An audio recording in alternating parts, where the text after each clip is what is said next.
So, hello everyone and warm welcome in this session. I am Dev and today we are going to learn English vocab. जैसा कि हम सभी जानते हैं आज के टाइम में इंग्लिश vocab एक बहुत बड़ी प्रॉब्लम बन चुकी है हमारी। तो उन्हीं सब प्रॉब्लम का निवारण लेके आया है ई शक्ति क्लासेस आपके सामने। आज हम सीखेंगे इंग्लिश का राइट अप्रोच क्या होता है, कैसे हम इंग्लिश वोकैब को याद करें लंबे समय तक। जैसा कि हम सभी जानते हैं हम वोकैब को याद करते हैं, रटते हैं, किसी भी मेथड से याद करते हैं, लेकिन धीरे धीरे उनको भूलना शुरू हो जाते हैं। एक बात और हमने नोटिस की है कि हम इंग्लिश वोकैब को कितना भी याद करके एग्ज़ाम में बैठें, एग्ज़ाम में कुछ ऐसे नए वर्ड्स ज़रूर मिल जाते हैं जो हमने उनको लाइफ में नहीं देखा है। जब उनको देखा नहीं है तो हम उनका आंसर कैसे देंगे। तो उन सब प्रॉब्लम्स का निवारण हम लेके आए हैं आपके सामने आज। दूसरी प्रॉब्लम यह है कि वोकैब तो याद है हमारे सामने, सिनोनिम्स याद हो गए हैं, कई बुक्स में से सिनोनिम्स याद कर लिए हैं, बट उन सिनोनिम का यूज़ कहाँ होता है, किस कॉम्पिटिटिव एग्जाम में सिनोनिम का यूज़ होता है। हमें क्लोजेस्ट वर्ड पूछता है या मोस्ट एप्रोप्रिएट वर्ड पूछता है या अपोजिट वर्ड पूछता है, लेकिन what is the correct uses of English vocab. तो उन सब प्रॉब्लम्स को हम समझते हैं कि किस आधार पर हम उनको डिवाइड करेंगे, किस आधार पर उनमें हम डिफरेंशिएट करके हम उसको समझेंगे, किस तरह से उनको अप्लाई करना है, हमें किसी स्पेसिफिक वर्ड का एप्लीकेशन क्या है। तो without further adieu let's start our session and today तो चलिए दोस्तों देखते हैं वोकैब अप्रोच। पहला अप्रोच है बेसिक अप्रोच, जिसमें हम सीखेंगे वोकैब को कैसे हम लंबे समय तक याद रखें। जिसमें पहला मेथड आता है आपका PRS मेथड, जिसे रूट वर्ड मेथड कहते हैं। दूसरा है ग्रुप मेथड, जिसमें हम होमोनिम्स, पैरोनिम्स, होमोफोन्स को पढ़ते हैं। इनके आधार पर हम वोकैब्स को याद करते हैं। दूसरी तरफ है हमारा एडवांस अप्रोच। एडवांस अप्रोच में हम वोकैब को याद करना नहीं सीखते हैं, वोकैब को अप्लाई करना सीखते हैं। What is the application of vocab, किस वर्ड को हम कहाँ पे यूज करें, क्योंकि एक मीनिंग के कई सारे वर्ड्स हो सकते हैं, ठीक है, और कई सारे वर्ड्स के एक मीनिंग हो सकते हैं। तो उन शब्दों का प्रयोग हम कहाँ पे करेंगे, किस जगह करेंगे और किस सेंस में करेंगे, किस टोन में करेंगे, किस डिग्री में करेंगे, किस कंटेक्स्ट में करेंगे, किस पेयर वर्ड के साथ करेंगे, ये जानना हम सीखेंगे एडवांस अप्रोच में, जिसमें हमारा मेथड है connotation, degree, context and collocation. तो ये क्लास सिर्फ इंट्रोडक्टरी क्लास है, इंट्रोडक्शन। इसमें हम सीखेंगे कि what is the right approach of learning vocab. So let's start. पहला अप्रोच है हमारा PRS मेथड।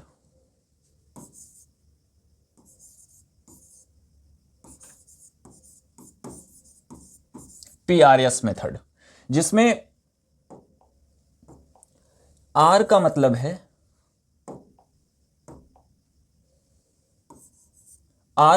है रूट और P का मतलब है प्रीफिक्स और S का मतलब है सफिक्स। आइए इनको समझते हैं कि ये क्या होते हैं। जी, इंग्लिश में होते हैं एफिक्सेस। एफिक्सेस के ही ये 3 पार्ट्स हैं। पहला है हमारा जो मेन पार्ट होता है, ये रूट है। रूट क्या काम करता है, ये ओरिजिनल मीनिंग कन्वे करता है। ओरिजिनल ये मीनिंग कन्वे करता है। What is the original meaning of the word, ये किसी वर्ड की ओरिजिनल मीनिंग बताता है, ठीक है। जैसे एक वर्ड मैंने लिख लिया आपके सामने, ऑनेस्ट, ठीक। तो ये अपने आप में रूट है। रूट का मतलब जिसको तोड़ने पर उसका कोई अर्थ ना निकले, उसे रूट कहते हैं।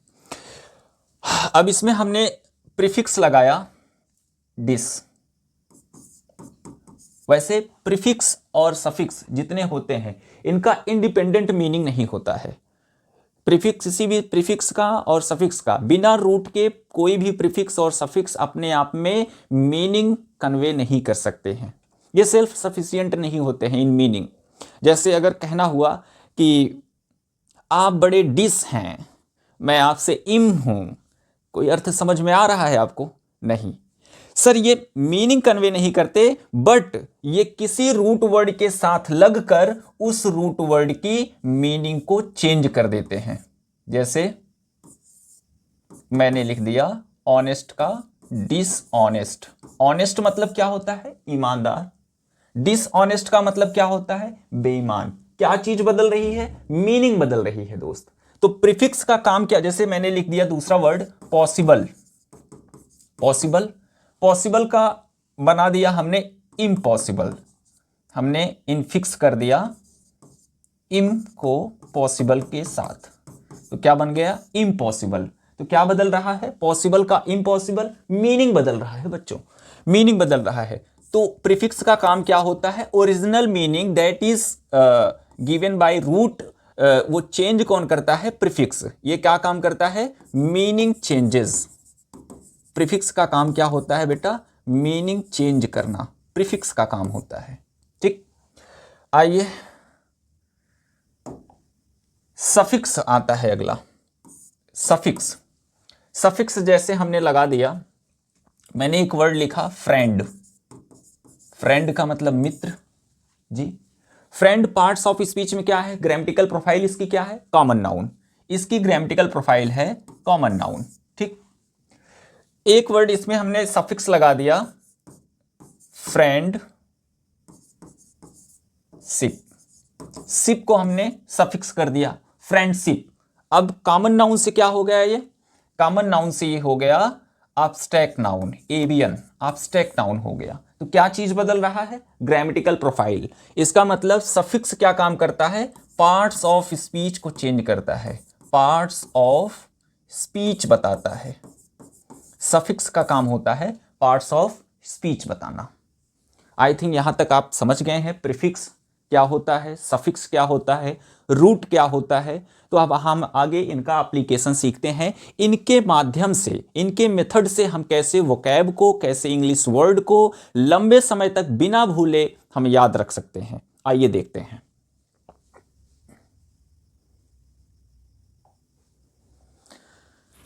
जैसे कोई भी वर्ड मैंने बता दिया आपके सामने, कोई भी वर्ड आ गया आपके सामने, मैंने एक वर्ड लिख दिया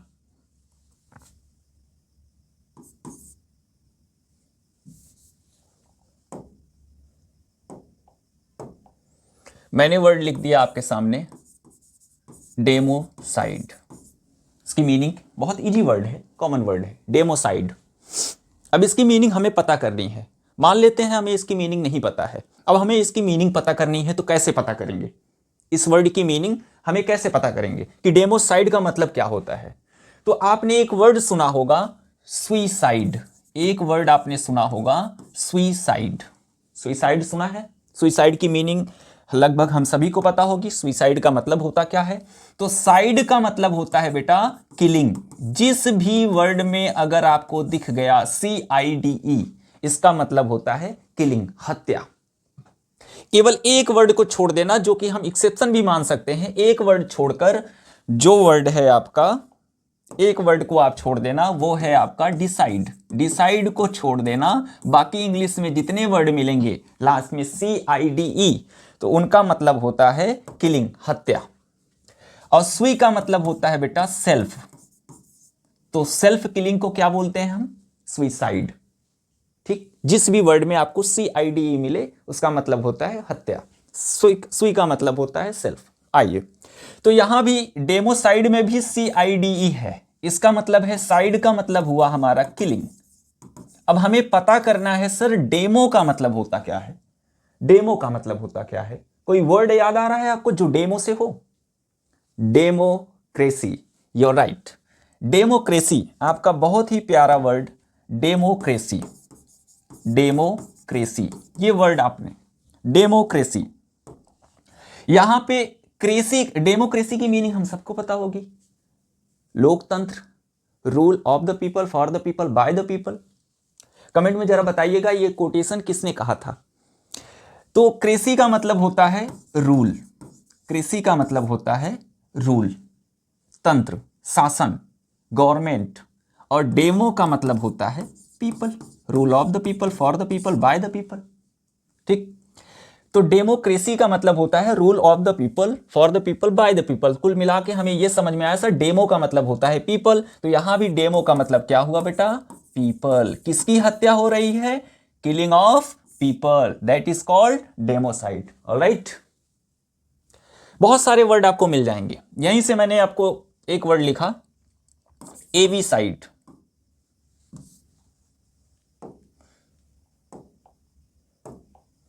मैंने लिखा एवीसाइड, यहीं से मैंने लिखा एपीसाइड, यहीं से मैंने लिखा इंसेक्टिसाइड, यहीं से मैंने लिखा इन्फेंटिसाइड। सारे वर्ड्स में आपको साइड दिख रहे हैं। ठीक, तो साइड का मतलब तो हमें पता हो गया सर, साइड का मतलब होता है किलिंग। यहां पर एवी वर्ड लिखा है, एवी रूट, तो एवी का मतलब क्या होता है, शायद आपने सुना होगा एक वर्ड एवी कल्चर। एवी कल्चर, एवी कल्चर, कल्चर का मतलब पालन पोषण, एवी का मतलब होता है बेटा बर्ड, पक्षियों के पालन पोषण को हम कहते हैं एवी कल्चर। वहीं पे हम मधुमक्खियों के पालन पोषण को हम कहते हैं एपी कल्चर। वो क्या होता है, मधुमक्खियों के पालन पोषण को क्या बोलते हैं हम, एपी कल्चर। ठीक, एपी का मतलब होता है बीज, मधुमक्खियां। तो एवी साइड का मतलब क्या हुआ, एवी का मतलब बर्ड, एवी साइड का मतलब हुआ किलिंग ऑफ बर्ड्स, पक्षियों की हत्या को हम क्या बोलते हैं, एवीसाइड। वहीं पर अगर हम एपीसाइड की बात करें तो इसका मतलब होता है किलिंग ऑफ बीज। वहीं पर इंसेक्टिसाइड, इंसेक्ट कीड़े मकोड़े, वहीं पर इसका मतलब क्या होता है, किलिंग ऑफ इंसेक्ट्स। वहीं पे हम बात करें इन्फेंटिसाइड, साइड का मतलब किलिंग, इन्फेंट का मतलब new born baby. Kansa, Krishna ji का मामा, कंस का नाम सुना होगा आपने। कंस क्या किया करता था, वो छोटे बच्चों को, न्यू बॉर्न बेबीज की हत्या कर दिया करता था। तो उस हत्या को हम क्या बोलते हैं, infanticide, infanticide. Alright, I think समझ में आ रहा होगा आपको। अच्छा जी, यहीं से हमने बात कर ली, एक वर्ड है आपका एमीसाइड। एमीसाइड, साइड का मतलब किलिंग, एम और एमी का मतलब होता है फ्रेंड, एम और एमी का मतलब होता है फ्रेंड। यहीं से वर्ड आता है amiable, amicable, friendly, amiable, amicable, यहीं से आता है अमीगो। तो एम का मतलब, एम और एमी का मतलब होता है फ्रेंड, किलिंग ऑफ फ्रेंड। यहीं से आता है आपका पैट्रीसाइड, यहीं से वर्ड आता है मैट्रीसाइड। ठीक है, यहीं से आता है आपका वर्ड जो आपने सुना भी है, हर्बिसाइड, हर्बिसाइड। सर हर्बिसाइड का मतलब क्या होता है, हर्बिसाइड का मतलब क्या होता है, तो हर्बी का मतलब हम सभी समझते हैं हर्बिसाइड। सर साइड का मतलब तो हम सभी समझते हैं, साइड का मतलब होता है किलिंग, साइड का मतलब होता है किलिंग। हर्ब का मतलब क्या होता है, हर्ब या हर्बी, हर्बल फेस वॉश सुना है आपने जी, लगाते हैं। हर्ब या हर्बी का मतलब होता है वेजिटेशन। क्या होता है बच्चों, वेजिटेशन, साग सब्जियां या वेजिटेबल्स। यहीं से आपने सुना होगा एक वर्ड हर्बीवोरस, यहां पे लिख देते हैं, आपने सुना होगा हर्बीवोरस। एक रूट वर्ड हमें और मिल गया, वो है आपका वोरस। वोरस का मतलब क्या होता है, हर्बीवोरस का मतलब होता है शाकाहारी। वो जीव, वो लोग जो साग सब्जियों को खाते हैं उनको हम बोलते हैं हर्बीवोरस, और जो मांस को खाते हैं उनको बोलते हैं कार्निवोरस। जो सभी चीज़ों को खाते हैं, वेजिटेशन और फ्लेश को भी खाते हैं, उनको क्या बोलते हैं, हम ओमनीवोरस बोलते हैं। तो बोरस का मतलब होता है वन हु ईट्स, तो वोरस का मतलब क्या हुआ, वन हु ईट्स। बोरस का मतलब होता है वन हु ईट्स, खाने वाले को हम बोलते हैं वोरस। तो हर्बीवोरस का मतलब जो खाता है, क्या खाता है, vegetation, killing of vegetation herbicide होता है। ठीक है बच्चों, आगे चले। ओके, तो ये हमारा है रूट वर्ड मेथड बच्चों। इस मेथड से हम बहुत सारे वर्ड याद करेंगे। जरा आप बताइएगा जरा आप बताइएगा वे पर्सन जो पक्षियों को खाते हैं उनको क्या बोलेंगे एक वर्ड में? जो पक्षियों को खाते हैं उनको क्या बोलेंगे? पक्षियों का रूट वर्ड क्या है? एवी। एवी का मतलब क्या होता है? बर्ड। और खाने वाले को क्या बोलते हैं हम? बोरस। तो क्या वर्ड हो गया हमारे पास? एवी बोरस। अच्छा, जो छिपकली होती है या जो चिड़िया होती है कीट पतंगों को खाती हैं उनको क्या, जो इंसेक्ट्स को खाती हैं उनको क्या बोलते हैं हम? इंसेक्टिवोरस। ठीक है। कुछ चिड़िया होती हैं मधुमक्खियों को खा जाती हैं उनको क्या बोलते हैं? एपीवोरस। ऑलराइट, चलिए आगे चलते हैं।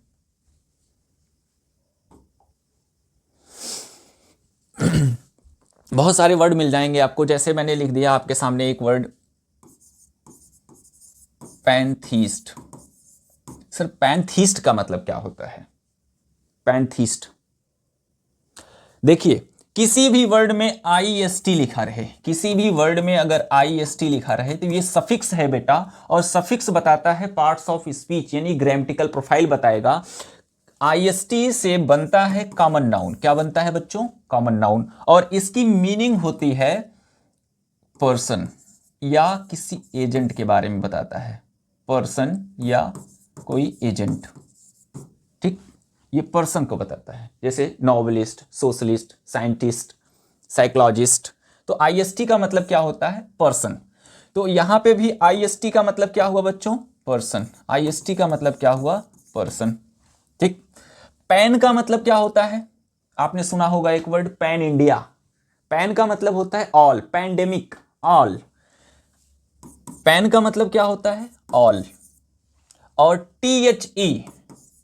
THE, इंग्लिश में ये आर्टिकल होता है ग्रामर में, वोकैब में इसका मतलब होता है गॉड या रिलीजन, ईश्वर या धर्म। यहीं से वर्ड बना है बच्चों आपका बहुत ही प्यारा वर्ड THEIST, थीस्ट जिसे बोलते हैं। थीस्ट का मतलब होता है आस्तिक। ठीक है, यहीं से वर्ड बना है आपका अथीस्ट। क्या बना है आपका? अथीस्ट, नास्तिक। ए का मतलब होता है नॉट या विदाउट। देखिए बच्चों, ए का अपने आप में भी एक मतलब है, ए हो या एन, इन दोनों का दो मतलब है। ए अगर किसी वर्ड के दूरी दूरी पर लिखे गए हो, यानी स्पेस है उस वर्ड और ए में स्पेस है, तो इसका मतलब होता है वन, एक। ठीक। लेकिन अगर ये किसी वर्ड के साथ आए हैं, यानी किसी वर्ड से जुड़े हैं, जैसे अथीस्ट में अगर यहां पे अलग अलग हैं तो इसका मतलब हुआ एक। लेकिन अगर ये किसी वर्ड में लगे हुए हैं तो इसका मतलब होता है नॉट या विदाउट।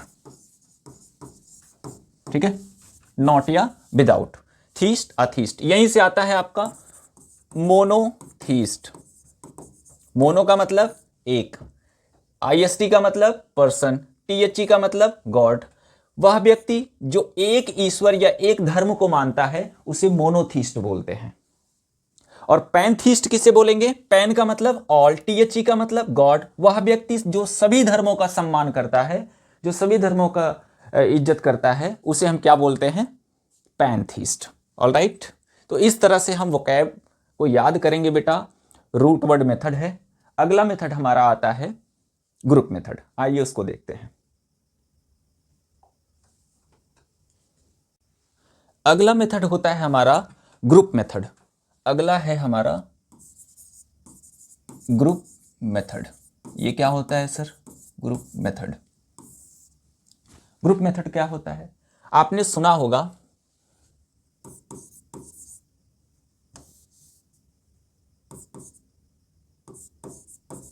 होमोफोन्स।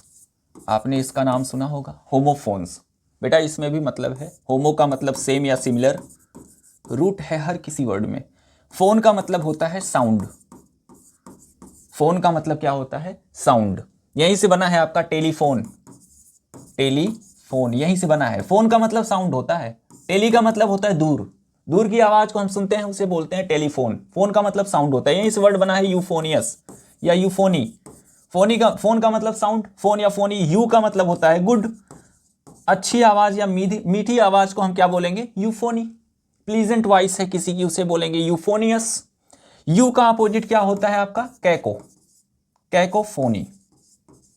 कैको का मतलब होता है बैड, किसी की आवाज कर्कश है उसे बोलेंगे कैकोफोनियस।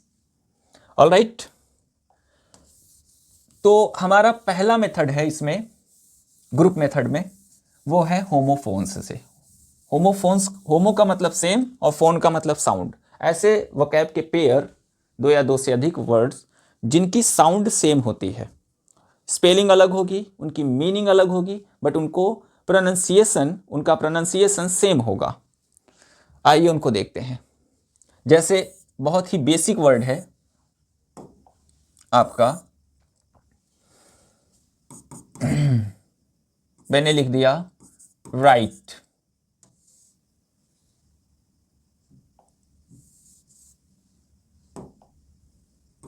राइट, राइट, ठीक है, ये हो गए। जैसे मैंने लिख दिया टिम्बर, एक टिम्बर, ये हो गया, ये टिम्बर। दोनों का साउंड सेम है, बट इनके यूसेस और इनकी मीनिंग अलग अलग है। ठीक है, फॉर एग्जाम्पल, जैसे मैं एग्जाम्पल दूं, टिम्बर या timber of your voice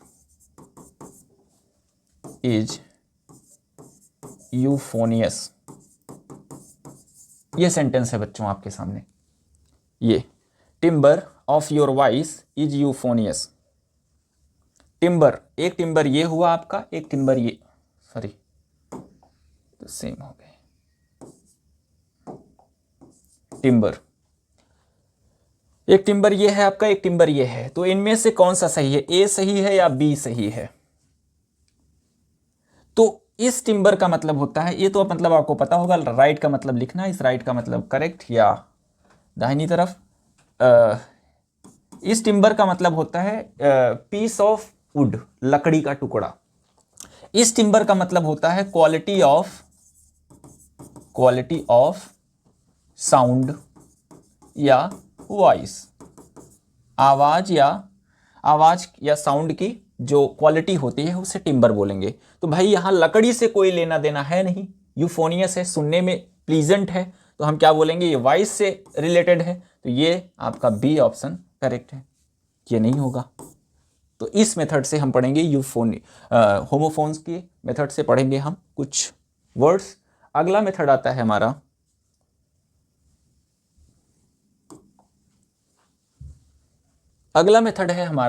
homonym. होमो का मतलब सेम या सिमिलर, निम का मतलब होता है बच्चों नेम, निम का मतलब होता है नेम।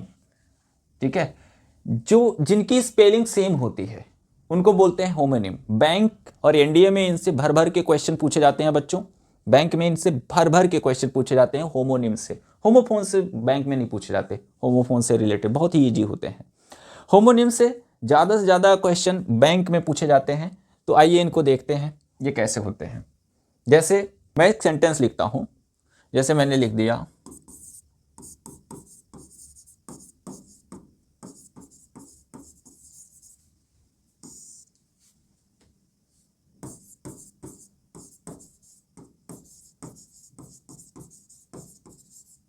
पहला सेंटेंस है, दूसरा सेंटेंस है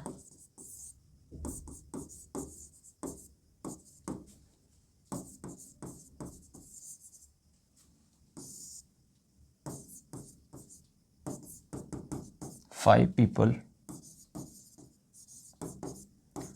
इन द कार। ओके, और आपका ऑप्शन है, पहला है आपका स्पेस, दूसरा ऑप्शन है आपका स्कोप, तीसरा ऑप्शन है आपका रूम, और चौथा ऑप्शन है आपका प्लेस। तो इन चारों ऑप्शन में कौन सा ऑप्शन करेक्ट है? कौन सा ऑप्शन है जो इन दोनों ब्लैंक में सुइटेबल रहेगा? देखते हैं, टेक योर टाइम।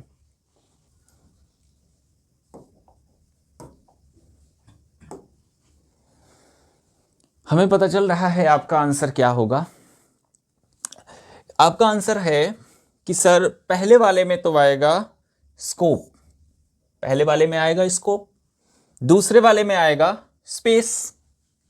ठीक, पहले वाले में स्कोप, लेकिन हमें दोनों में एक ही वर्ड फिल करना है, तो वो कौन सा होगा? आइए इसको देखते हैं। स्पेस का मतलब होता है a place to occupy, place to occupy, और स्कोप का मतलब होता है चांस या अपॉर्चुनिटी। प्लेस का मतलब होता है स्पेसिफिक प्लेस, किसी निश्चित स्पेसिफिक प्लेस को हम बोलते हैं प्लेस। रूम का मतलब क्या होता है? रूम का मतलब हम सभी जानते हैं सर, रूम का मतलब कमरा होता है। रूम के 3 मतलब हैं। एक को रूम का मतलब होता है कमरा, एक रूम का मतलब होता है चांस या अपॉर्चुनिटी जिसे स्कोप कहते हैं, एक रूम का मतलब होता है sir space, place to occupy. ठीक है, स्थान।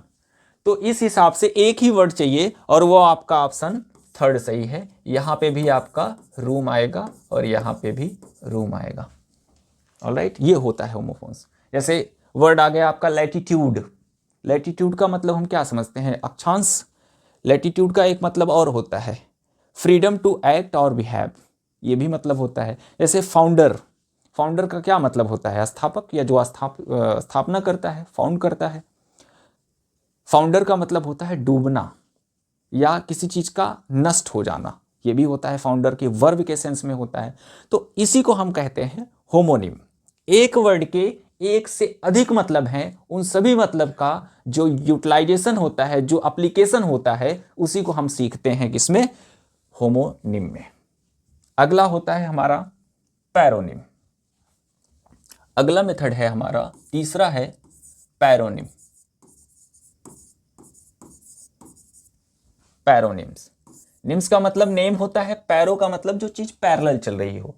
मतलब है इसका कि ऐसे वर्ड जिनका रूट सेम है बट आगे चल के उनकी मीनिंग चेंज हो जा रही है, स्पेलिंग चेंज हो जा रही है। फॉर एग्जांपल बहुत ही बेसिक सा वर्ड है आपका, एक वर्ड है आपका कॉन्टिन्यूअस, एक वर्ड है आपका कॉन्टिन्यूअल। दोनों का मतलब लगातार है, दोनों के दोनों ग्रामेटिकल प्रोफाइल एडजेक्टिव है। दोनों में अंतर क्या है? कॉन्टिन्यूअस या कॉन्टिन्यूअल।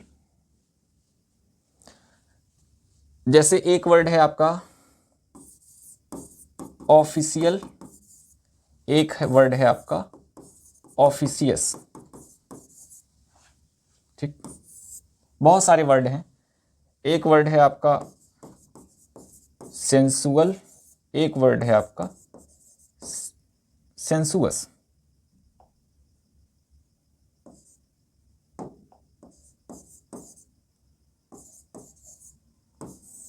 ऐसे स्पिरिचुअल, स्पिरिचुअस, बहुत सारे वर्ड हैं, ठीक, जो पैरोनिम के अंतर्गत आते हैं।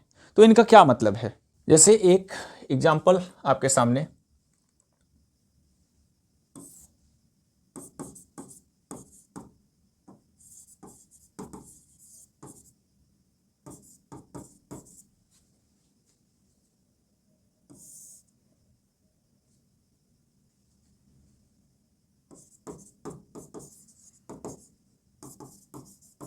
In this company, he is doing a job blank in this company. इस ब्लैंक में आपको भरना है या तो कॉन्टिन्यूअस या फिर भरना है आपको कॉन्टिन्यूअल।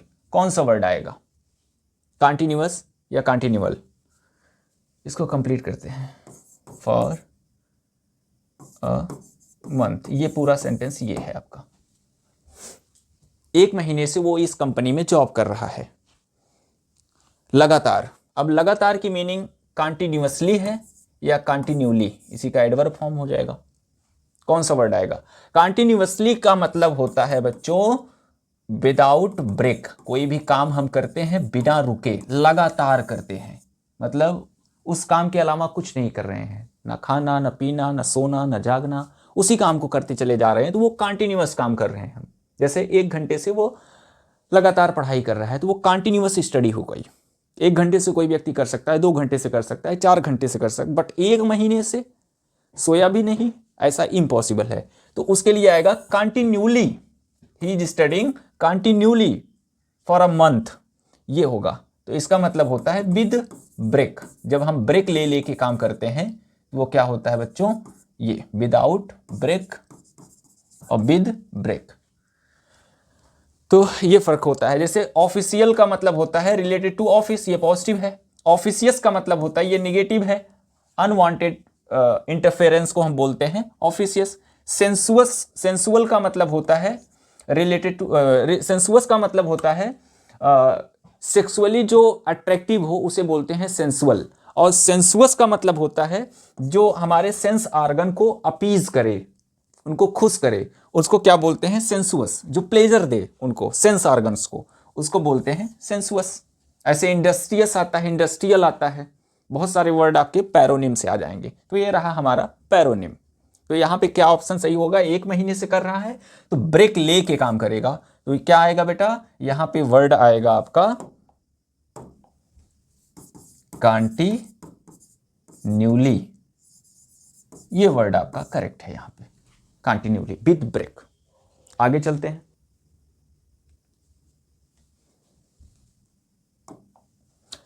अगला है हमारा एडवांस लेवल।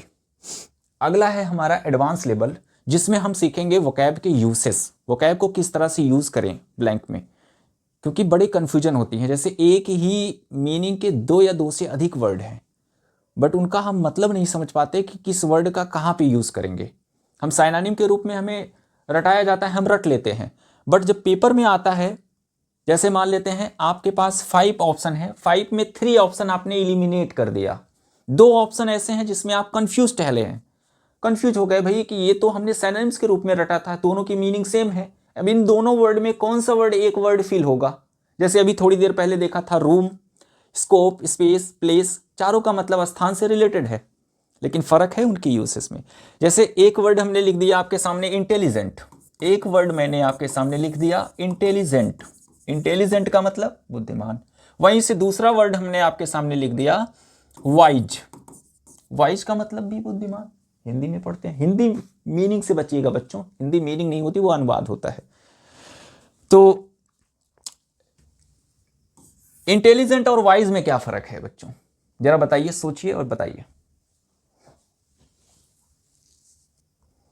चलिए मैं आपको हिंट देता हूं। जैसे एक स्टूडेंट है, एक स्टूडेंट है, वो वाइज होगा या इंटेलिजेंट होगा, इंटेलिजेंट होगा। और एक ओल्ड मैन है, वो वाइज होगा या इंटेलिजेंट, वो वाइज होगा। ऐसा हमने सुना है, पढ़ा है, देखा है। ये क्यों होता है बच्चों, क्योंकि इंटेलिजेंट का मतलब होता है, इंटेलिजेंट का मतलब होता है one who has having ability to know, learn और understand something quickly and well. कोई भी चीज, कोई भी व्यक्ति जो किसी भी चीज को जल्दी से और अच्छे से सीख जाता है, समझ जाता है और जान जाता है, उसे इंटेलिजेंट कहते हैं। मैं आपके सामने पढ़ा रहा हूं, आप में से कई बच्चे होंगे जो एक ही बार में समझ जाते हैं, कई होते हैं कि उनको कई बार समझाना पड़ता है। तो वे व्यक्ति जो किसी चीज को बहुत जल्दी से और बहुत अच्छे से सीख जाएं, समझ जाएं, उनको बोलते हैं इंटेलिजेंट। वाइज किसे बोलेंगे, वाइज का मतलब होता है one who has experience of life, जिसके पास जीवन का बहुत सारा अनुभव हो, और एंड हैज एबिलिटी, जिसके पास जीवन का बहुत सारा अनुभव हो और वो एबिलिटी हो to make decision and judgement, जिसे न्याय और निर्णय लेने का जो क्षमता है, जो एबिलिटी है, जो योग्यता है, उसके पास हो। बेटा इंटेलिजेंट का मतलब हो जो किसी भी चीज को सीख जाए, समझ जाए, जान जाए, जैसे स्टूडेंट है। एक छोटे बच्चे के पास जीवन का कितना सारा अनुभव होगा, कुछ नहीं होगा। बट एक बुजुर्ग व्यक्ति है, सीनियर सिटीजन है, उसके पास जीवन का अनुभव बहुत सारा है, चाहे वो पढ़ा लिखा हो या ना हो, बस उसने किताबों से नहीं पढ़ी है, उसने जीवन में ठोकरें खा के सीखी है। ऐसा नहीं है कि वो पढ़ा लिखा नहीं है सर, उसने सीखी है, उसने अपने जीवन के उतार चढ़ाव से सीखा है, जीवन के हालातों से सीखा है, उसके पास जीवन का बहुत सारा अनुभव है और उसके पास ये एबिलिटी है कि वो डिसीजन ले सकता है, क्या गलत है क्या सही है, what is right and what is wrong, what to do and what not to do, उसे ये पता होता है। उसे क्या बोलते हैं हम, वाइज। तो ये डिफरेंसेस हमें सीखने हैं एडवांस लेवल पे। किस वर्ड का कहां पे यूज करेंगे बेटा, आइए उनको देखते हैं एक एक वर्ड को। पहला होता है हमारा मेथड एडवांस कोनोटेशन। कोनोटेशन का मतलब होता है एटीट्यूड ऑफ वर्ड, या कोनोटेशन को कह सकते हैं हम टोन। किसी वर्ड का टोन क्या है, निगेटिव है, पॉजिटिव है या न्यूट्रल है। जैसे एक वर्ड मैंने आपके सामने लिख दिया, वुमली। वुमली, वुमली वर्ड एकदम पॉजिटिव है, इसी का निगेटिव क्या होता है, वुमनिस। वुमली और वुमनिस का मतलब होता है जो महिला की तरह हो, उसे बोलते हैं वुमली और वुमनिस। वुमली किसी को बोलोगे तो उसे अच्छा लगेगा, वुमनिस बोलोगे तो उसे बुरा लगेगा, क्योंकि ये निगेटिव है। जैसे फादर को हम क्या बोलते हैं, पिताजी। आपके पिताजी का क्या नाम है और आपके बाप का क्या नाम है, फर्क है, बहुत फर्क है, शब्दों का फर्क है। निगेटिव टोन है, पॉजिटिव टोन है। टोन बहुत मायने रखता है किसी वर्ड की मीनिंग बताने में। जैसे मैंने एक वर्ड लिख दिया आपके सामने, चाइल्डली, ये अपने आप में बिल्कुल पॉजिटिव है, इसी का निगेटिव होता है चाइल्डिश। क्या बचकाना कर रहे हो, बोलते हैं गुस्से में, क्या बचकाना कर रहे हो, ये निगेटिव वर्ड है। वहीं से अगर हम किसी को हैंडीकैप्ड बोल देते हैं या क्रिपल्ड बोल देते हैं तो वो निगेटिव है। वहीं पे हम उनको पॉजिटिव में बोल सकते हैं डिफरेंटली एबल्ड, ये पॉजिटिव वर्ड है। वहीं पे किसी बुजुर्ग व्यक्ति को, किसी सीनियर व्यक्ति को हम बोल दें ओल्ड मैन तो वो निगेटिव है। वहीं पे उसे हम बोल दें सीनियर सिटीजन, वो पॉजिटिव है। तो किसी भी वर्ड के, जैसे फेमस हो गया, फेमस अपने आप में पॉजिटिव वर्ड है, जिसे सभी जानते हैं। Known, one who is known, जो जाना जाता है, one who is known to all, जो से सभी जानते हैं, फेमस है, पॉजिटिव। वहीं से हम नोटोरियस कह देते हैं, वहीं निगेटिव है। तो किसी वर्ड का अपना एक टोन होता है कि हमें जहां पे वर्ड चाहिए, जो ब्लैंक है हमारा, वहां पे पहले ये पता करना है यहाँ पे पॉजिटिव वर्ड आएगा या निगेटिव वर्ड आएगा, उसी अकॉर्डिंग हमें ऑप्शन को एलिमिनेट करके सिलेक्ट करना चाहिए। ये हमारा पहला मेथड है। ऑलराइट,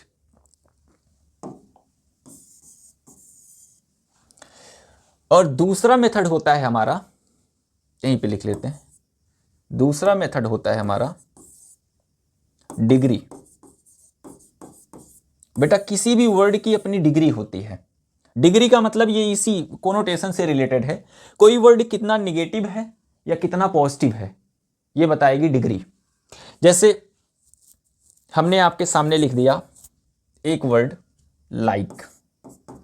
लाइक निगेटिव वर्ड है या पॉजिटिव वर्ड है, बेटा ये पॉजिटिव वर्ड है। लाइक अपने आप में पॉजिटिव वर्ड है, ठीक, लाइक अपने आप में पॉजिटिव वर्ड है। और इधर साइड हम लिख लेते हैं निगेटिव। लाइक अपने आप में पॉजिटिव वर्ड है, बट ये माइल्ड पॉजिटिव है, जितना ऊपर जाएंगे उतना ज़्यादा पॉजिटिव होगा। इधर साइड जितना ऊपर वर्ड लिखेंगे उतना निगेटिव वर्ड होगा। अगर आप किसी चीज़ को लाइक करते हैं तो नॉर्मली उस चीज़ को पसंद करते हैं। I like T, I like Apple, I like you, normally पसंद करते हैं। मुझे चाय पसंद है, आई लाइक टी, मुझे चाय पसंद है। लेकिन अगर वो चाय मिलती नहीं है तो कोई फ़र्क नहीं पड़ेगा, हाँ ठीक है, मिल गई होती तो अच्छी बात है, लेकिन अगर नहीं मिली है तो कोई बात नहीं, चलिए ठीक है, आई लाइक टी। बट अगर किसी चीज़ को लव करते हैं हम, I love T, I love Apple, I love reading, I love playing, I love singing, तो लव का मतलब है कि मैं उस चीज़ को पसंद करता हूं और अगर वो चीज़ नहीं मिलती है तो मुझे बेचैनी होने लगती है। जैसे आई लव टी, मैं चाय को बहुत पसंद करता हूं, लेकिन अगर चाय मुझे नहीं मिलती है तो मुझे बेचैनी सी होने लगती है, अच्छी फीलिंग नहीं आती है। या किसी पर्सन के प्रति आपका लव हो, तो वहां भी आपको बेचैनी होने लगती है। ये बताया। अगला पॉइंट आता है सर एडोर। एडोर का अब डिग्री हाईएस्ट डिग्री है पसंद करने की। अगर आप किसी चीज को एडोर करते हैं या किसी व्यक्ति को एडोर करते हैं, तो उस चीज में, उस व्यक्ति में आप उस व्यक्ति या उस चीज को इस तरह प्यार करते हैं, इस तरह पसंद करते हैं, इस तरह मोहब्बत करते हैं कि उस व्यक्ति में या उस चीज में आपको खुदा नजर आने लगता है, ईश्वर नजर आने लगता है। तुझ में रब दिखता है यारा, मैं क्या करूं। तो एडोर का मतलब होता है किसी व्यक्ति या वस्तु को इस तरह पसंद करना, इस तरह चाहना कि उसमें आपको खुदा नजर आने लगे। जैसे लैला को मजनू में, मजनू को लैला में जो फर हो। आइए आगे देखते हैं। अगला होता है सर निगेटिव की तरफ अगर आगे बढ़ लें तो आता है सर डिसलाइक। लाइक का निगेटिव होता है डिसलाइक। अगर मैं किसी चीज को या किसी व्यक्ति को डिसलाइक करता हूं, नापसंद करता हूं, आई डिसलाइक यू, मुझे आपको नापसंद करता हूं, लेकिन अगर आप आओगे, मिलूंगा आपसे, बातें करूंगा, बट कहीं ना कहीं आई डिसलाइक यू, नापसंद करता हूं। माइल्ड डिग्री का है। आगे हम बढ़ते हैं। इफ आई हेट यू, आप, अगर मैं आपको हेट करता हूं, नफरत करता हूं, आप आओगे, मैं आपको देखूंगा, बट मैं आपसे बात नहीं करूंगा because I hate you. Degree बढ़ रही है। वहीं पे अगर हम आपको अभोर करते हैं, डिटेस्ट करते हैं, डिस्पाइज करते हैं, इसका मतलब आपको मैं देखना भी पसंद नहीं करूंगा, जिसे बोलते हैं घृणा करना किसी व्यक्ति से। ये डिग्री बढ़ रही है हमारी, तो ये हमारे डिग्री के लिए है। जैसे यहीं से आपका वर्ड आता है किसी चीज, किसी को हर्ट करना। आपने किसी को हर्ट कर दिया, ये माइल्ड डिग्री का है। आपने किसी को हर्ट कर दिया, ये माइल्ड डिग्री का है।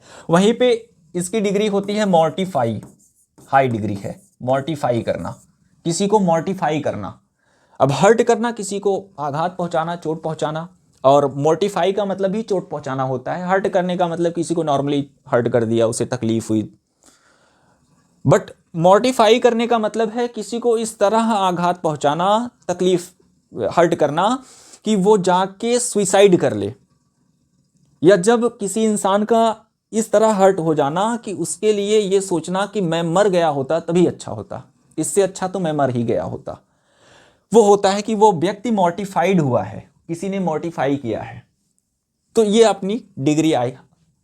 ठीक है, ठीक है, समझ में आया।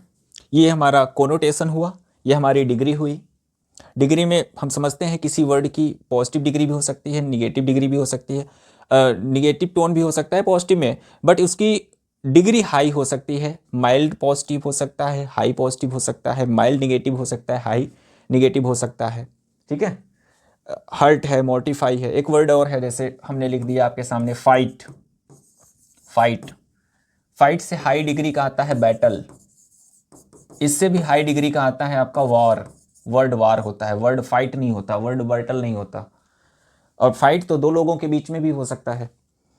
तो ये आपका रहा डिग्री। अगला चलते हैं। अगला आता है हमारा कोनोटेशन। तीसरा है हमारा कोनोटेशन।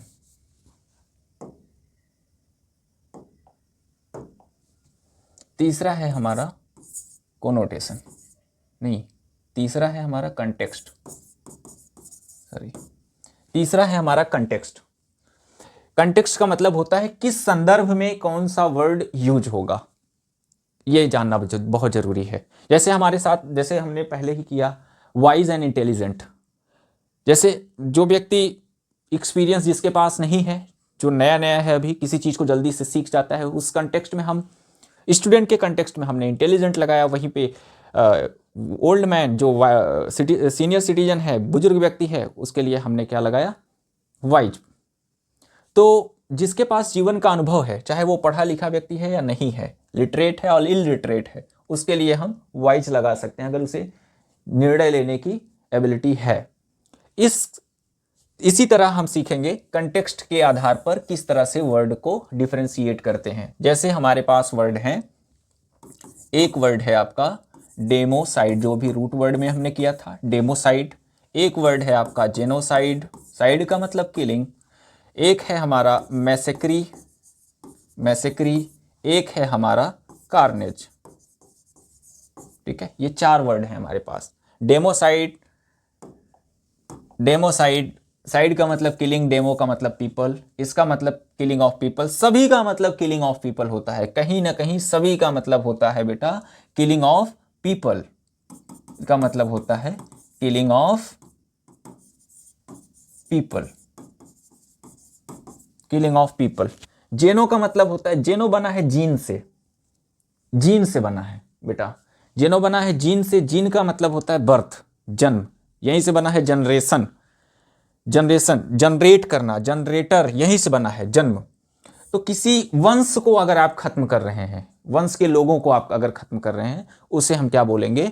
जेनोसाइड। बहुत फर्क होता है। डेमोसाइड का मतलब होता है killing of people but specially by the rural, जो रूल करने वाला व्यक्ति है या गवर्नमेंट है, जो जो किंग है, उससे अगर आप लोगों की हत्या, उसके द्वारा अगर लोगों की हत्या हो रही है, तो वो है आपका डेमोसाइड। वहीं पे आता है जेनोसाइड, इसका मतलब होता है killing of people, killing of people of a specific community. जब आप किसी खास समुदाय के लोगों को मारते हैं, उसे हम बोलते हैं जेनोसाइड। जैसे सिख जेनोसाइड हुआ, जैसे हिटलर ने ज्यूस जेनोसाइड किया, जैसे परशुराम जी ने क्षत्रिय जेनोसाइड किया। तो किसी खास कम्युनिटी या जाति या समुदाय के लोगों की अगर आप हत्या कर रहे हैं, तो वो होता है आपका जेनोसाइड। वहीं से आता है सर मैसेक्री, मैस का मतलब होता है पीपल, मैसेक्री वहीं से आया है, मास का मतलब पीपल होता है, तो लोग होते हैं। तो मैसेक्री का मतलब होता है killing of people, killing of people, लोगों की हत्या, विदाउट मेकिंग, विदाउट मेकिंग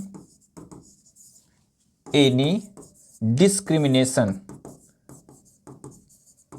बिना भेदभाव के जब लोगों की हत्या हम करते हैं, उसे हम बोलते हैं मैसेक्री। जैसे मैसेक्री ऑफ जलियांवाला बाग, जलियांवाला बाग में जो हत्याकांड हुआ था, उसको बोलते हैं मैसेक्री। बिना भेदभाव के एक ओर से आप अपना पराया, बूढ़ा, जवान, बीमार, कोई भी व्यक्ति है, सबको एक ओर से अगर हम किसी की हत्या करते हैं, उसे बोलते हैं मैसेक्री। कार्नेज, कार्न का मतलब होता है फ्लेश या बॉडी, क्या होता है? बॉडी या फ्लेश। कार्नेज, कार्नेज का मतलब भी यहीं से आता है किलिंग ऑफ पीपल इन वार, युद्ध में अगर लोग मारे जाते हैं, उसको बोलते हैं कार्नेज। और एक्सीडेंट के लिए भी कार्नेज यूज होता है, एक्सीडेंट में भी लोग मर जाएं, उसके लिए भी होता है कार्नेज, कार्नेज ही आता है। तो ये डिफरेंसेस हैं हमारे कंटेक्स्ट पे। कुछ कंटेक्स्ट से रिलेटेड बहुत सारे क्वेश्चन पूछते हैं बच्चों हमारे एग्जाम में, बैंक के एग्जाम में बहुत सारे क्वेश्चन आते हैं कंटेक्स्ट के आधार पर। इनमें डिफ्रेंशिएट करना सीखें, डिक्शनरी को सही तरीके से, सही अप्रोच में देखना सीखें कि एक वर्ड के कई सारे मतलब हो सकते हैं, उनका यूजेस क्या है, उनके एग्जाम्पल्स जो दिए गए हैं उनको देखिए, उनको रीड आउट कीजिए, राइट आउट कीजिए, राइट डाउन कीजिए, और उनको याद करने की कोशिश कीजिए सेंटेंस की हेल्प से। जैसे कंटेक्स्ट पे, जैसे मैंने लिख दिया आपके सामने एक वर्ड सर,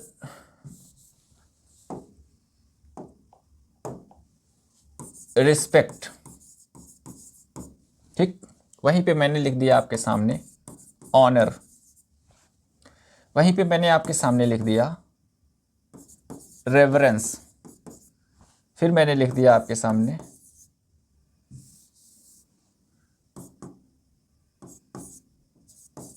डिफरेंस, वहीं पे मैंने आपके सामने लिख दिया वनरेशन। इन सब का मतलब होता है सम्मान करना, इन सब का मतलब होता है सम्मान करना, जी सम्मान होता है, इन सब का मतलब होता है। तो इनमें क्या फर्क है, किस वर्ड का यूज हम कहां पे करेंगे, कहां पे हम रिस्पेक्ट का यूज करेंगे, कहां पे हम ऑनर का यूज करेंगे, किस वर्ड का यूज कहां पे करेंगे, ये जानते हैं। टेक योर टाइम, कहां पे करेंगे किस वर्ड का यूज। अच्छा, हम अपने माता पिता का क्या करते हैं, रिस्पेक्ट या ऑनर? अपने भाई बहनों का रिस्पेक्ट या ऑनर? अच्छा, अपने तिरंगे का क्या करते हैं हम, रिस्पेक्ट या ऑनर? इंडियन आर्मी, रिस्पेक्ट या ऑनर? बताइए बताइए। चलिए देखते हैं। सबसे पहले इस रिस्पेक्ट को देख लेते हैं। जो रिस्पेक्ट वर्ड है ये बना है री प्लस स्पेक्ट से। रिस्पेक्ट वर्ड बना है री प्लस स्पेक्ट। री का मतलब होता है बेटा बैक, री का मतलब होता है बैक, पीछे, और स्पेक्ट का मतलब होता है टू सी, देखना। आपको जानकर बड़ी हैरानी होगी कि रिस्पेक्ट का लिटरल मीनिंग होता है पीछे मुड़कर देखना, और इसको हम मीनिंग के तौर पे जानते हैं सम्मान करने के सेंस में। तो पीछे मुड़कर देखना और सम्मान करना क्या रिलेशन है इसकी?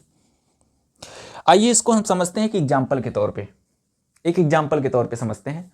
जैसे मान लेते हैं कि एक एग्जाम्पल देते हैं कि एक फैमिली है, उस फैमिली में एक दिन क्या होता है कि बाप बेटे में बहुत घमासान लड़ाई हो जाती है। बाप बेटे को बोल रहा है, बेटा बाप को बोल रहा है खूब। अब भाई बाप होता है, बाप गुस्से में आके बेटे को 2 थप्पड़ लगा दिया, हरामखोर कहीं। बेटा भी आया, हाँ मैं निकल जा रहा हूं, आपके घर में नहीं रहना है मुझे। और वो जाता है गुस्से में, यंग है, लड़कों में ईगो, लड़कियों में एटीट्यूड कॉमन होता है। भाई उसने उठाया बैग और सीधे निकल गया। उस सिचुएशन पे पिताजी सोफे पे बैठ गए। उसके बाद ऐसे सिचुएशन पे मम्मी लोग नहीं आती भाई। मम्मी 10 मिनट बाद, 5 मिनट बाद आई। वो भी आएंगी किसी बहाने से आएंगी, चाय कॉफ़ी लेके, डायरेक्ट नहीं आएंगी। मम्मी जी आती हैं चाय लेके, मम्मी बोलेंगी नहीं उस टाइम पे। टेबल पे चाय कॉफ़ी रखी है, मम्मी तब तक वहाँ रहेंगी जब तक पिताजी बोलेंगे नहीं कुछ। वो खुद बोलेंगे, मम्मी पूछेंगी नहीं, वो खुद बोलेंगे। पिताजी बोलते हैं, देख रही हो अपने लाडले को,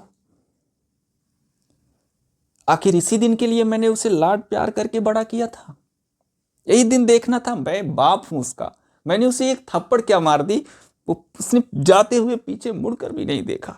मैं उसका बाप हूं। क्या बोला पिताजी ने कि जाते हुए उसने मुझे पीछे मुड़कर भी नहीं देखा। अगला एग्जाम्पल देते हैं। वहीं पड़ोस में एक फैमिली में फिर बाप बेटे में लड़ाई होती है। बाप बेटे को बोल रहा है, बेटा बाप को बोल रहा है।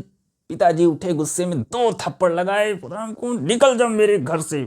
बेटा भी जोश में आकर, हाँ नहीं रहना मुझे आपके घर में, निकल जा रहा हूं। वो बैग उठाया और जाने लगता है।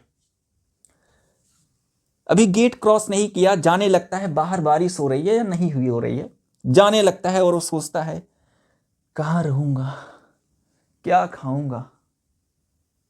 फिर पीछे मुड़ के देखता है, वो तो खुद बोल नहीं सकता क्योंकि गुस्सा और ईगो। फिर मम्मी को देखा, मम्मी कहाँ है।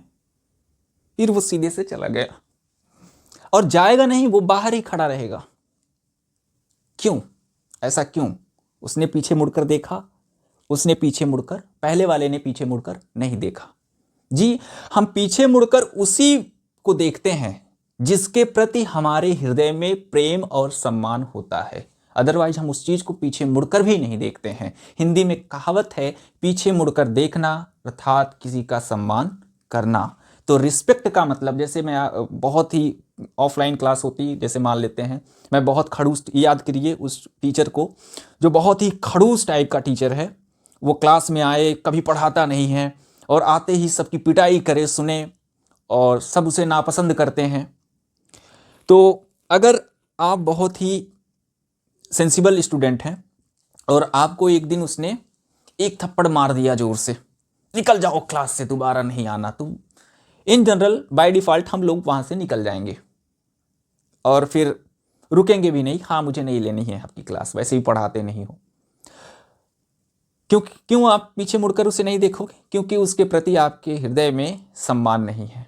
वहीं पर अगर आपका फेवरेट टीचर, जिसको आप अपना आदर्श मानते हो, वो आए आपके सामने और किसी दिन वो गुस्से में आके आपको मार दिया कि निकल जाओ क्लास से, पहली बात तो आप उठेंगे नहीं, उठेंगे तो गेट के पास ही खड़े रहेंगे। आज गुरुदेव क्यों गुस्सा हो गए, आज क्या गलती कर दी मैंने, ये बात आप सोचते रहेंगे और रात भर सोचते रहेंगे। क्यों? क्योंकि आपके हृदय में सम्मान है, इसलिए पीछे मुड़कर देखा। तो रिस्पेक्ट का लिटरल मीनिंग जो शाब्दिक अर्थ होता है वो होता है पीछे मुड़कर देखना, और इसका इंप्लाइड मीनिंग जो भावार्थ होता है उसका मतलब होता है किसी का सम्मान करना। तो रिस्पेक्ट का यूज करते हैं हम इन जनरल सेंस में। जनरली हम सब जगह, हर जगह हम रिस्पेक्ट का यूज कर सकते हैं। I respect my father, I respect my parents, I respect Indian flag, I respect Indian army, I respect my teachers. हर जगह आप यूज कर सकते हैं रिस्पेक्ट का। लेकिन ऑनर का यूज कहाँ करते हैं बच्चों? ऑनर का थोड़ा वेलकमिंग टाइप का वर्ड लग रहा है, ऑनर का जी। जैसे मान लेते हैं हमारे देश में एक आतंकवादी हमला होता है जिसमें बहुत सारे लोग मारे जाते हैं, और हम गुस्से में आके इंडियन आर्मी को भेजते हैं सर्जिकल स्ट्राइक पे, और जाती है वहां पे सभी दुश्मनों को मार के, आतंकवादियों को मार के विजय का तिरंगा लहराते हुए आती है इंडियन आर्मी। उस टाइम पे हम उनका क्या करेंगे बेटा? रिस्पेक्ट या ऑनर? ऑनर करेंगे। वैसे तो हम रिस्पेक्ट करते हैं इंडियन आर्मी, इंडियन फ्लैग, अपने पेरेंट्स को, टीचर्स को, सभी को। लेकिन उस सिचुएशन पे हम इंडियन आर्मी और इंडियन फ्लैग को क्या करेंगे? ऑनर करेंगे। ठीक। अच्छा, दूसरा एग्जाम्पल लेते हैं। जैसे मान लेते हैं हम अपने बड़े, हमारे घर में मान लेते हैं मान लेते हैं आपसे बड़े भाई हैं या बहन हैं, हम उनका रिस्पेक्ट करेंगे। जी हाँ, रिस्पेक्ट करेंगे। मान लेते हैं हमारे देश में एक कंपटीशन होता है, बड़े लेवल पे कंपटीशन होता है, नेशनल लेवल पे, इंटरनेशनल लेवल पे, नेशनल लेवल पे कंपटीशन होता है, जिसमें वो फर्स्ट आते हैं, टॉप कर जाते हैं आपके बड़े भैया या बड़ी दीदी, और प्रेसिडेंट से उन्हें ट्रॉफी और मेडल अवार्ड दिया जा रहा है, मिला। और वो ट्रॉफी और मेडल लेके जब आपके पास आते हैं तो आप उनको रिस्पेक्ट देते हैं, ऑनर करते हैं। जी हाँ, ऑनर करते हैं। इससे समझ में आया सर, हम ऑनर उसका करते हैं जिसका हम रिस्पेक्ट करते हैं, और जिस टाइम पे हमें उस पर प्राइड फील होता है, प्राइड, गर्व फील होता है, गर्व, उसे हम बोलते हैं। जब हमारे जिस चीज मतलब रिस्पेक्ट के साथ अगर हमारा गर्व भी मिक्स हो जाता है तो उसे बोलते हैं ऑनर। आइए रेवरेंस को समझते हैं। रेवरेंस का मतलब क्या होता है? रेवरेंस का मतलब भी सम्मान करना होता है, बट इसके कंटेक्स्ट में थोड़ा सा फर्क है। रेवरेंस, जैसे एग्जाम्पल के तौर पे हम देखते हैं, मानते हैं, याद करिए नर्सरी का टाइम, जब हम क्लास में रहते थे, स्कूल जाते थे नर्सरी में, तो सारे टीचर अच्छा पढ़ाते थे। उनमें से कोई एक टीचर को याद करिए जो कभी पढ़ाता नहीं था, आके नेल्स चेक करता था, नहाए हो बाल वगैरह चेक करता था, पिटाई किया करता था। पहुंचते ही पिटाई शुरू, पढ़ाने का काम उसका नहीं था, सिर्फ पिटाई करना था। और आते ही क्लास में, और सभी के सभी स्टूडेंट्स उससे बहुत डरा करते थे। जैसे ही क्लास में आए, बस गुड मॉर्निंग सर जी, पैर भी छू लिया करते थे। लेकिन जैसे ही वो क्लास से बाहर जाता था, हमारे अंदर से अच्छे अच्छे वर्ड्स उसके प्रति, पता है। इस तरह के सम्मान को हम क्या बोलते हैं? रेवरेंस। जैसे मान लेते हैं हम सभी ईश्वर को मानते हैं जी, तो क्या हम भूत, पिशाच, चुड़ैलों का सम्मान करते हैं? जी हाँ, नहीं करते, नहीं करते। मान लेते हैं आप कहीं दूर गए हुए हैं, वहां से घर वापस आ रहे हैं, अंधेरी रात है, फोन आपका स्विच ऑफ है, रास्ता जंगल से होके जाता है, और आधी रात हो चुकी है, आप अकेले हैं, उस टाइम पे जा रहे हैं, और रास्ते में अचानक से कोई आ जाए, सोनपरी नहीं, उस टाइम पे जो हम बोलेंगे, जो शब्द निकलेगी, फ्लैटरी, उसे हम क्या बोलते हैं? रेवरेंस। रेवरेंस का मतलब होता है सर, रिस्पेक्ट हम जिसका करते हैं, रिस्पेक्ट ड्यू टू फियर, डर की वजह से हम किसी का सम्मान करते हैं, वो होता है हमारा रेवरेंस। डिफरेंस का मतलब क्या होता है बच्चों? डिफरेंस, इसका मतलब भी सम्मान होता है। ध्यान दीजिए, इसको डिफरेंस से कंफ्यूज मत होइए, वो डिफरेंस है, ये डिफरेंस है। तो डिफरेंस का मतलब होता है सम्मान। लेकिन ये कैसा सम्मान है, किस तरह का सम्मान है? ये जैसे मान लेते हैं आप किसी क्षेत्र में एक ऑफिसर हैं, आईपीएस ऑफिसर हैं, या आईएएस ऑफिसर हैं, या इंस्पेक्टर हैं, आप किसी भी क्षेत्र में, और आपके उस क्षेत्र में एक ऐसा व्यक्ति है, नोटोरियस कुख्यात व्यक्ति है, बहुत ही नशेड़ी है, शराबी है, बुरे से बुरा काम करता है, चोरी करता है, गलत, बुरे से बुरा, गंदे से गंदा काम करता है, तो क्या आप उसको सम्मान करेंगे? उसका सम्मान करेंगे आप? नहीं, उसका सम्मान नहीं करेंगे। लेकिन मान लो कल को वो पॉलिटिक्स में आके सीएम बन जाए और वो आपके कैबिन में आए, फिर क्या करेंगे सर? तो वो सम्मान कहां से आया सर? डेफरेंस का मतलब यही होता है, respect due to high post. जब हम किसी का सम्मान करते हैं उसके हाई पोस्ट या पोजीशन की वजह से, ठीक है। ये पॉजिटिव भी हो सकता है, जैसे मान लेते हैं पिताजी कांस्टेबल हैं और बेटा उनका इंस्पेक्टर है, सब इंस्पेक्टर है, तो ऑन ड्यूटी पिताजी अपने बेटे को, इंस्पेक्टर जो है उसको सल्यूट करेंगे। वो किस उम्र की वजह से नहीं भाई, वो उसकी हाई पोस्ट की वजह से उसको सल्यूट करेंगे। उसे क्या कहेंगे हम? डेफरेंस। अच्छा, वनरेशन बहुत ही प्यारा वर्ड है, यहीं से बनता है वनरेट वर्ब, यहीं से बनता है वनरेटेड, माई वनरेटेड पेरेंट्स, फादर, टीचर। वनरेशन का मतलब होता है रिस्पेक्ट, सम्मान। लेकिन ये किस तरह का सम्मान है? ये सम्मान है रिस्पेक्ट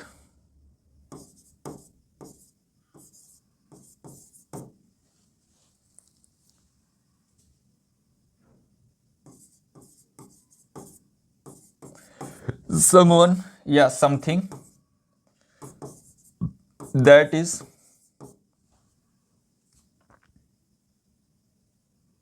godly या divine,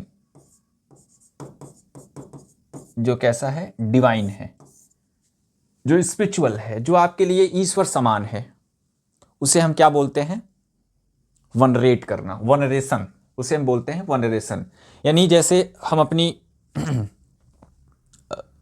गीता ग्रंथ को, जैसे कुरान है, बाइबल है, उसको हम क्या करते हैं? वनरेट करते हैं। अपने पेरेंट्स को, जिसमें आपको ईश्वर नजर आए, उसका अगर हम सम्मान करते हैं तो वो होता है वनरेट करना। अपने गुरु का, अपने टीचर्स का, ठीक है, अपने पेरेंट्स का, माता पिता का वनरेट होता है, ठीक है। पत्थर की मूर्त है, देवी की है, ईश्वर की है, गॉड की है, राम जी की है, उसे हम क्या करते हैं? उनको क्या करते हैं? वनरेट करते हैं, रिस्पेक्ट। वो रिस्पेक्ट की मीनिंग क्या होगी? वनरेट करना, सम्मान करना, in the sense. Okay, clear है? देख लीजिए एक बार, फिर आगे बढ़ते हैं। तो बच्चों, चौथा है हमारा, फोर्थ है हमारा कोलोकेशन। कोलोकेशन, कोलोकेशन आता है सर पेयर के अकॉर्डिंग। किस वर्ड की पेयर किससे बनेगी? बहुत ही आसान होता है, ये एसएससी लेवल पे ज्यादा पूछता है। जैसे अकॉर्डिंग, अकॉर्डिंग आता है टू के साथ, और अकॉर्डेंस आता है विद के साथ।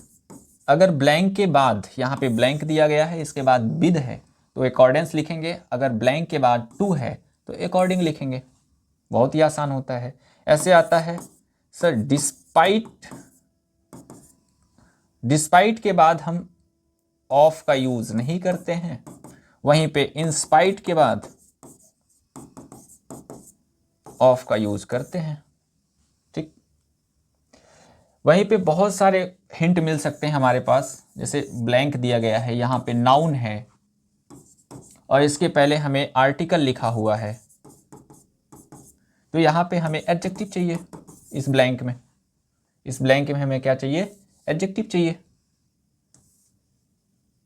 इस ब्लैंक में हमें एडजेक्टिव चाहिए। सिंपल सी बातें हैं। कोलोकेशन बहुत ही आसान है। तो आई थिंक बच्चों आपको समझ में आ गया होगा what is the right approach of vocabulary, how we have to learn, how we have to remember words for a long time, and what is the correct approach, what is the right application of words, कैसे हम किसी word का use करें, utilisation करें, उसके uses क्या हैं, किस आधार पर उनको डिफरेंशिएट करेंगे। ठीक है, हमने 2 मेथड पढ़े हैं। पहला है हमारा बेसिक अप्रोच, जिसमें हमने पढ़ा था PRS मेथड और ग्रुप मेथड, जिनकी हेल्प से हम किसी भी वर्ड को लंबे समय तक याद कर सकते हैं, याद रख सकते हैं बिना भूले। और दूसरा मेथड है हमारा एडवांस अप्रोच, जिसमें हम 4 पैरामीटर्स के अकॉर्डिंग हम उनके यूसेस को डिफरेंशिएट कर सकते हैं, किसी भी वर्ड को लंबे समय तक याद कर सकते हैं। जैसा है हमारा कोनोटेशन है, डिग्री है, कंटेक्स्ट है और कोलोकेशन है। इस आधार पर हम किसी भी वर्ड्स को आपस में जो है उनमें डिफरेंशिएट कर सकते हैं, उनमें क्या कंपैरिजन है उसको कर सकते हैं, उनके आधार पर किस वर्ड का कहाँ पे यूज होगा, इस चीज़ को हम आसानी से समझ सकते हैं। आई थिंक पूरा सेशन अच्छे से समझ में आया होगा आपको। तो बच्चों आई थिंक आपकी समझ में आ गया होगा पूरा चैप्टर, पूरा सेशन अच्छे से, कि किसी भी वर्ड को हम किस तरह से याद रखें। तो that's all for today's session. मिलते हैं अगली क्लास में हम आपसे, ठीक है, नए सेशन के साथ, नए कुछ रूट वर्ड्स के साथ, कुछ वोकैब के साथ और कुछ प्रीवियस ईयर क्वेश्चन के साथ आपके साथ फिर मिलते हैं अगली क्लास में। तब तक आप रिवाइज करते रहिए, इनको प्रैक्टिस करते रहिए। बट जो पढ़ने का तरीका है इंग्लिश को, जो वर्ड्स को याद करने का तरीका है, वो आपका तरीका सही हो तो आपको सफल होने से कोई भी नहीं रोक सकता, आपको सक्सेसफुल होने से कोई भी नहीं रोक सकता। काम करो ऐसा कि एक पहचान बन जाए, काम करो ऐसा कि एक पहचान बन जाए, हर कदम ऐसा चलो कि निशान बन जाए। काम करो ऐसा कि एक पहचान बन जाए, हर कदम ऐसा चलो कि एक निशान बन जाए। यहाँ जिंदगी तो हर कोई काट लेता है, यहाँ जिंदगी तो हर कोई काट लेता है। जिंदगी जियो इस कदर कि मिसाल बन जाए, जिंदगी जियो इस कदर की मिसाल बन जाए। So that's all for today's session. मिलते हैं अगली सेशन में। तो thank you, all the best.